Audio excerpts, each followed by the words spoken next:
Вопиющая ситуация произошла в Курской области. Волонтер по имени Александр, который жил в деревне, пошел пахать поле. По пути он встретил женщину, одну из жительниц деревни, которая попросила его о помощи. Александр не смог отказать односельчанке и пошел вместе с ней.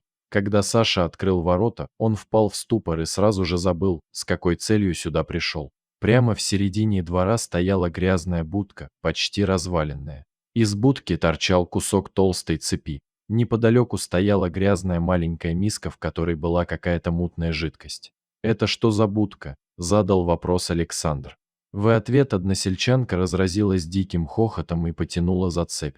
Вдруг из будки выползло крошечное существо. Это была собачка, которая весила не более 1 килограмма. Она была очень худая, как щенок.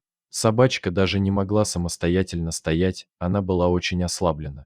Животное смотрело на Александра беспомощным взглядом, наполненным болью и отчаянием. «Я не понимаю, зачем ты ее на цепи держишь?» – задал вопрос Александр. «Как зачем? Чтобы лаяла?» – без капли стыда ответила односельчанка.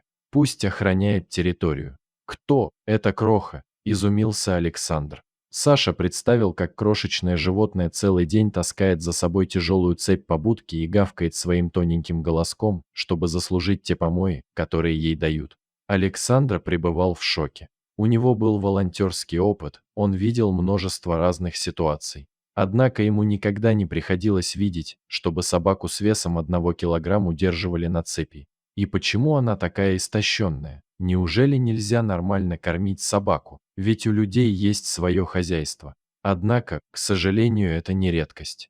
В деревнях часто намеренно плохо кормят животных. Кошкам не дают еду, чтобы они ловили мышей. Собак не кормят, чтобы они стали более агрессивными и лаяли на прохожих. В общем, к живым существам относятся потребительски. Грустно, но это так. Кнопочка выглядела больной и уставшей. У нее дрожали конечности, а зубки постукивали от страха. Александр понял, что здесь собачка долгую жизнь не проживет.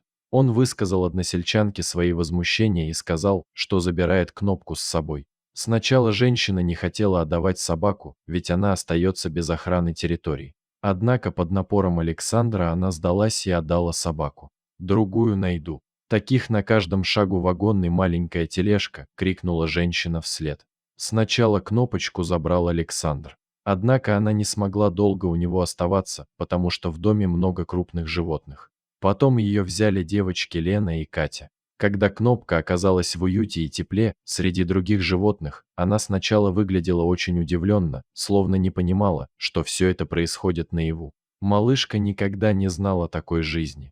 Дальше ее ждал еще один сюрприз – вкусный ужин в чистой миске. Крошка даже не подозревала, что можно так жить, в любви и заботе. Наверное, она думала, что оказалась в сказке. Кнопочка оказалась очень доброй и умной собачкой. Несмотря на крошечный размер, у нее высокий уровень интеллекта. Кнопка сразу сообразила, куда нужно справлять нужду. Единственное, к чему собака не может привыкнуть, к тому, что о ней заботятся просто так. Она до сих пор старается заслужить еду, охраняя остальных животных.